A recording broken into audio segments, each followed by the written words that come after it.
Soy Nazaré Gallego Morón, investigadora predoctoral de la Universidad Pablo de Olavide y vengo a presentaros la comunicación realizada junto a la profesora ayudante doctora Estrella Montes López de la Universidad de Salamanca. Esta se titula Las metáforas de la desigual posición de las mujeres en la academia y presenta un doble objetivo.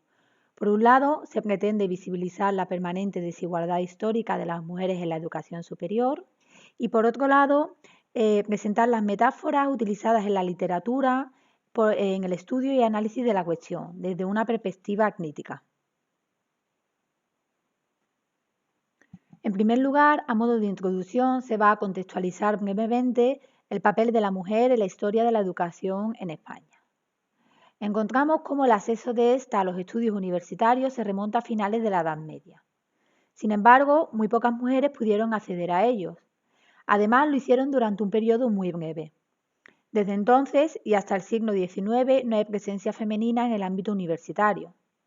Es a finales del XIX y en comparación con épocas anteriores cuando la educación adquiere una mayor dimensión política. En este momento, y motivado entre otros por el bajo nivel cultural de la población, comienza a producirse un aumento de la preocupación por la educación. Esto, sin duda, tuvo un efecto beneficioso para las mujeres. De este modo, a partir de 1872, estas vuelven a tener presencia en las aulas universitarias. No obstante, será anecdótica y excepcional aún durante varias décadas. Casi inexistentes eran las mujeres que habían cursado estudios medios hasta entonces, por lo que también era muy reducido el número de aquellas que tenían la posibilidad de acceder al sistema de educación superior. Antes de finalizar el siglo XIX, solo unas pocas decenas se habían matriculado para cursar estudios superiores. Sin embargo, estas no estuvieron exentas de polémica. Hubo en la época un debate importante acerca de su pertinencia en la universidad. Además, tuvieron que enfrentarse a diversas cuestiones, tanto institucionales como de carácter social.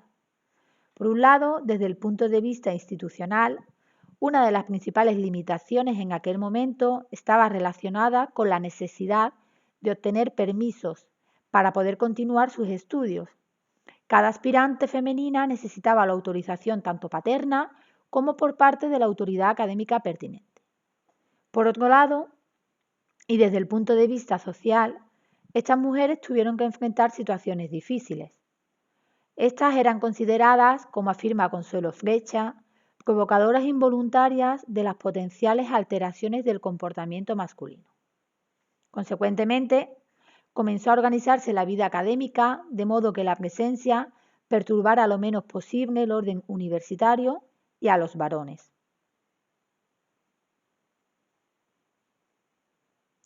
A pesar de todos estos antecedentes, en 1910 las puertas de la universidad por fin se abrieron a las mujeres como resultado de dos grandes cambios legislativos. Por un lado, la Real Orden de 8 de marzo de 1910 liberó a las mujeres de la necesidad de disponer de los permisos antes mencionados, permitiéndoles matricularse y estudiar libremente en la universidad. Por otro lado, la Real Orden de 2 de septiembre del mismo año reconoció el derecho a que todas las personas que poseyeran un título de licenciatura o doctorado, indistintamente de su sexo, pudieran concursar en las oposiciones que dependían del Ministerio de Instrucción Pública. Este último factor, ante las expectativas laborales, incentivó el aumento de mujeres estudiantes universitarias. Estos dos cambios normativos acabaron con la discriminación legal. Sin embargo, no eliminaron el trato desigual hacia las jóvenes universitarias. Al contrario, estas continuaron siendo objeto de diferentes vejaciones. A pesar de ello, estos cambios conllevaron una serie de importantes consecuencias positivas para las mujeres. Por un lado, se modificó su autoimagen y la forma en que se consideraban a sí mismas. Además, aumentó sus aspiraciones y libertades. En definitiva, transformó su destino.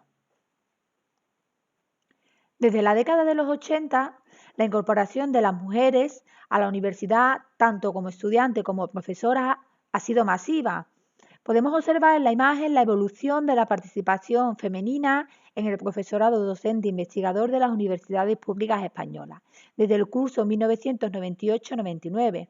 Se observa cómo en las últimas 2 décadas la participación de estas ha aumentado de un 32,7% a un 41,6%, es decir, la evolución ha sido muy positiva. Sin embargo, la evidencia empírica ha puesto de manifiesto la situación de desigualdad que las académicas experimentan. Encontramos una doble segregación ocupacional. Por un lado está la horizontal, la cual hace referencia a la infrarrepresentación de las mujeres en el campo STEM, es decir, ingeniería, tecnologías, arquitecturas, matemáticas, etc. Por otro lado, tenemos la segregación vertical, la cual hace referencia a la infrarrepresentación de las mujeres en los cargos y puestos de poder y responsabilidad. Será en este tipo de desigualdad o de discriminación en la que nos centraremos en la presente comunicación. Además, se observa cómo el trabajo femenino, incluso en el ámbito de la ciencia y la investigación, se caracteriza por una mayor parcialidad y temporalidad en comparación con los varones. Y por último, los estudios ponen de manifiesto cómo en un ámbito a priori meritocrático, en el que tanto el sexo como la promoción se hace en base a parámetros objetivos y justos, se sigue produciendo una brecha salarial de género.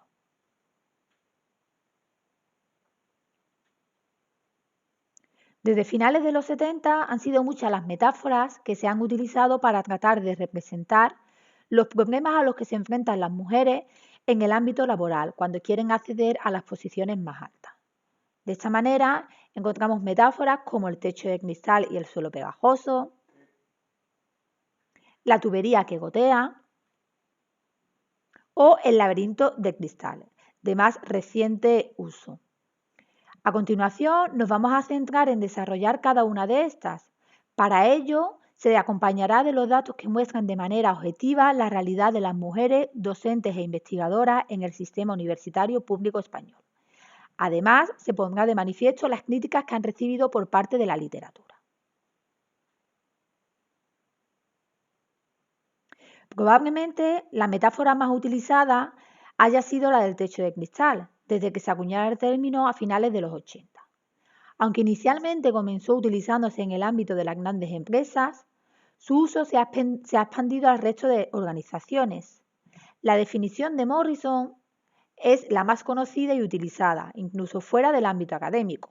Estos la denominan como una barrera tan sutil que es transparente, pero tan fuerte que impide a las mujeres y minorías promocionar hasta los cargos más altos de la estructura piramidal, por lo que se puede resumir en que esa se caracteriza por ser invisible, acotada y sólida. Por un lado, invisible por cuanto no es percibida como tal por parte importante de la sociedad, y porque no existen impedimentos explícitos discriminatorios o legales, como ya hemos dicho, sino que es mayoritariamente producto de determinados comportamientos sociales. En segundo lugar, encontramos que es acotada, puesto que es relativamente fácil determinar en qué punto de la escalera profesional se produce este quiebre. Y en tercer lugar, vemos cómo se trata de una especie de umbral sólido que impide romper este techo. Tras dicho umbral no habría mujeres y por debajo de este el problema sería menor o no existiría. Podemos observar cómo, igual que se ha producido una evolución positiva en la participación de las mujeres entre el total del PDI, con respecto a la categoría más alta, la cátedra de universidad, esta evolución también ha sido positiva, pasando de representar en el curso 98-99 el 11,4% del total de las cátedras de universidad, a en el curso 2018-19 suponer el 23,9%. Sin embargo, esto constata cómo éstas continúan estando infrarrepresentadas. Además, si se presta atención a la participación de las mujeres en los cargos y órganos de gobierno universitario, se observa cómo éstas siguen siendo una minoría. De esta manera, en el actual año 2020, del total de 50 universidades públicas españolas, únicamente 9 están dirigidas por una mujer rectora, lo que viene a representar el 18%.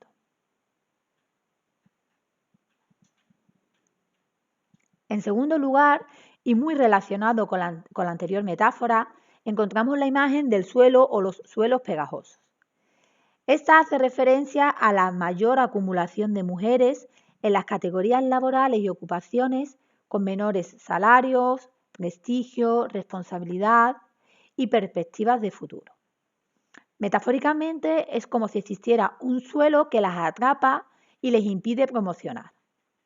Habitualmente, esta metáfora está asociada a las dificultades derivadas de la conciliación familiar y laboral, consecuencia de la ausente o escasa corresponsabilidad masculina. Por lo que podemos decir que las mujeres se enfrentarían a ambos fenómenos durante sus trayectorias profesionales, simbolizando el suelo pegajoso, la primera barrera, mientras que el techo de cristal sería la última. De nuevo, podemos observar, de acuerdo a los datos correspondientes para el curso 2018-19, cómo las mujeres se agrupan o se concentran en mayor medida entre esos puestos bases como son el profesorado contratado laboral, caracterizados por una mayor precariedad, temporalidad, parcialidad, etc. Mientras que los varones se concentran en mayor medida que las mujeres entre el profesorado funcionario.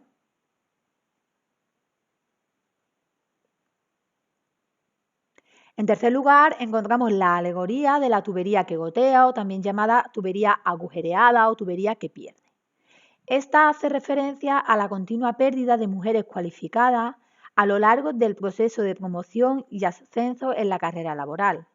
El inicio de la tubería representa el acceso al mercado laboral una vez finalizados los estudios, donde la proporción de mujeres y hombres está más equilibrada. Podemos observar en la imagen cómo entre aquellas personas que finalizan los estudios de máster y tesis, las mujeres representan un 55,9 y un 49,6% respectivamente. Es decir, se produce una situación de paridad o incluso en el máster una situación de mayoría. Sin embargo, vemos cómo hacia el final de la tubería las mujeres aparecen infrarrepresentadas. Estas son una minoría. Como hemos dicho anteriormente, pues vemos como en la cátedra de universidad estas únicamente representan el 23,9%. Por lo que a medida que se aumenta el nivel en la escala jerárquica de las organizaciones, el número de mujeres disminuye, por lo que las posiciones superiores estarán ocupadas fundamentalmente por los varones.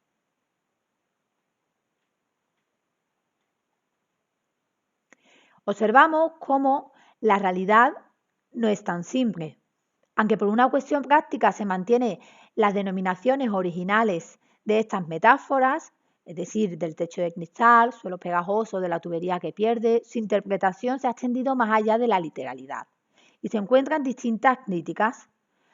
Por un lado, con respecto a su invisibilidad, la invisibilidad de esa barrera del techo de cristal se cuestiona, puesto que su existencia sí es visible a través de las cifras de personal y de las quejas de las mujeres que, considerando tener los méritos suficientes, no logran promocionar. Es decir, su invisibilidad no es tal, sino que lo que ocurre es que la cuestión no está presente en la discusión pública o, como la evidencia muestra, se produce una escasa concienciación acerca de ella. En segundo lugar, existen trabajos que ponen de relieve la relativización de la solidez de la barrera, es decir, postulan que ésta sí puede ser rota y que aunque son pocas, la evidencia confirma, como hemos puesto de manifiesto, que sí hay mujeres que han logrado alcanzar las posiciones más altas, es decir, la cátedra o el rectorado. Sin embargo, para ello, estas deben realizar mayores esfuerzos y obtener mejores resultados que sus pares varones. En tercer lugar, la consideración de la trayectoria profesional como un camino lineal y unidireccional, como se representa a través de la tubería que gotea, en el que las personas, campos y categorías son consideradas como un todo homogéneo, ha recibido diferentes críticas. Como insiste Picardi, aunque esta es útil desde un punto de vista estadístico, ya que permite visualizar la participación femenina en cada una de las etapas y como ésta disminuye en cada paso, la consideración de que las mujeres se pierden o abandonan la carrera es muy reduccionista. por lo que es necesario poner el foco de atención en las múltiples realidades existentes, es decir, los distintos caminos alternativos, interrupciones y reingresos de las personas a la universidad, es decir, con entradas y salidas. Por último, encontramos cómo no se trata de una única barrera, sino que se constituye como un conjunto de dificultades de diversas índoles que además tienen la característica de ser aditivas, por lo que aparecen durante toda la trayectoria académica y no únicamente en el acceso o promoción a la categoría superior.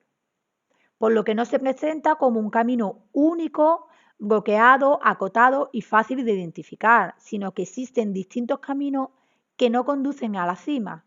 Es lo que a veces se ha dado en llamar el laberinto de cristal. Por lo que concluimos, no existiría una única pared, sino un entramado de obstáculos que frenarían el ascenso de las mujeres y que nos llevarían a la cima de la pirámide organizacional. Es muy importante considerar y abordar la cuestión desde esta perspectiva, puesto que dependiendo de dónde se ponga el foco de atención, aquellas medidas o aquellas políticas que se diseñen y apliquen estarán enfocadas a una cuestión u otra. Esto ha sido todo. Muchas gracias por vuestra atención.